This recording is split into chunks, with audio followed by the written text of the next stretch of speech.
Welcome to the evaluation of the law on loss of control. So if you get an essay, and this is only needed for an essay, then you have to write 15 marks worth of information and evaluation and discussion about the defence of loss of control. So an essay for OCR is worth 25 marks, 10 marks for the AO1, see my previous video, and then 15 marks for the AO3. There are lots of different points you can discuss, but these are some of the ones I thought were good ones. So don't think, oh, I have to kind of just look at these. Okay, so you could talk about the fact that this defence replaces provocation. So the old law of provocation was quite different. It said that the loss of control has to be sudden and temporary, whereas the new defence doesn't say anything about it being sudden. So it kind of gives you more scope to use the defence. It's widened the defence. Provocation was very wide because it allowed things like a crying baby to be included in the defence. So if you lost control and killed a crying baby, I think the crying baby probably had to be yours, but if you lost control and killed a crying baby, then you could have provocation, but the new law would not allow that because you wouldn't have been it wouldn't be a justifiable sense of being seriously wronged. So with the new law, the new defence, you have got more requirements. They seem to have made it quite strict. And this is good because it prevents the defence being abused, because you should question really whether, should somebody who loses their temper, should they have a defence? They've killed someone. Okay, the second point to talk about is the fear of serious violence. So this is new to the defence. So it's a tough standard.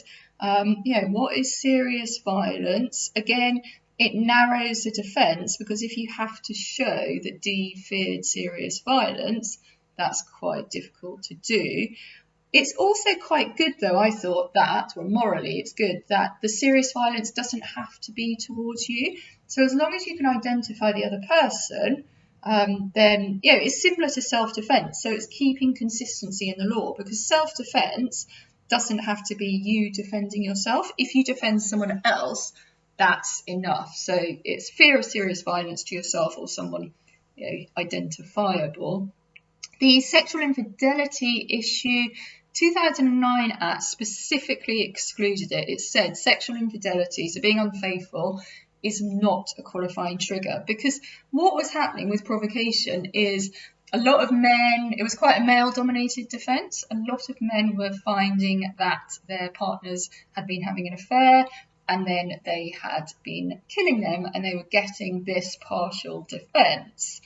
So the case of Clinton said that, Clinton's a weird one because she teased him about having an affair, but also about a failed suicide attempt. So Clinton is a bit dubious. It seems to be potentially going against Parliament, because Parliament said no to sexual infidelity, yet they kind of allowed it in Clinton. So, have a think about that. The fourth point, excluded matters. So the law is strict. It will not allow sexual infidelity to be a qualifying trigger, generally. Neither will it allow revenge, so that's good. The defence, though, poses a problem for abused women who kill their partners when they are asleep.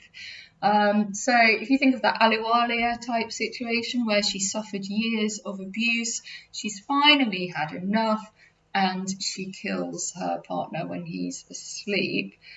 That's not really going to fall under loss of control, because there is no loss of control. You've got qualifying triggers, you've got fear of serious violence. Would someone in that situation have acted in the same way? Probably. So I think the better defence for abused women and men is to use diminished responsibility. Having a bad temper is not enough for loss of control. So that's good, because that restricts the defence. So think about the defence in terms of, a balance. Does it allow a defendant some form of excuse versus, it being abused and used too much. You could argue this should not even exist as a defence. That's something worth discussing.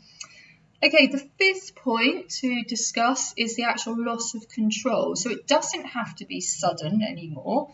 So maybe that is better for abused women who feel that they can't fight back in that very moment. Domestic abuse would fit with all the other elements because it is extremely grave in character. It does cause you a justifiable sense of being wronged. What I would say about the defence is it comes from the 2009 Act. So in law, that's fairly recent. And as a result, there haven't been many appeals. So in terms of interpreting the Act, at the moment, we don't have full clarity. I mean, it should be clear anyway because Parliament have made it, but it is fairly modern. So maybe we'll see more cases in the future and judges in the Supreme Court or Court of Appeal setting a precedent. The other thing to think about is the standard of self-control. So the law expects you to exercise some self-control. It recognises a person's been killed, and that is a very serious offence.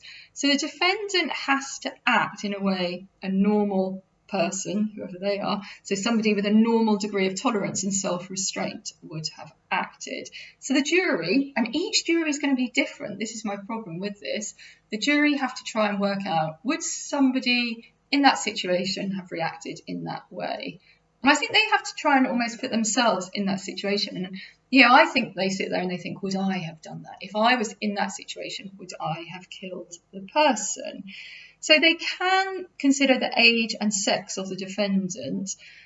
I think, well, is it still a male-dominated defence? When you think, traditionally, it's stereotype, who loses their temper more? Society says it's okay for men to lose their temper because that's testosterone, that's being manly, whereas a female who loses their temper, society finds that more difficult. So I just wonder whether certain stereotypes are being reinforced with this defence. Other issues to consider is that the sentencing is more flexible than for murder, so discretionary life, so that's always a good thing. The judge can, if the person's very violent, the judge can send the person to prison for a long time. Equally, they don't have to. So flexibility there is good. Being intoxicated is not part of the defence, so you would use intoxication. The burden of proof, unlike diminished responsibility, the burden of proof here follows the normal rule of law, so you are innocent until proven guilty. So the defendant doesn't have to prove anything, which is good. It follows Article 6 of the European Convention on Human Rights. So this is a good thing. So there are plenty of other points. Have a think, think about the particular cases, see whether there are any cases you really strongly agree or disagree with. Okay.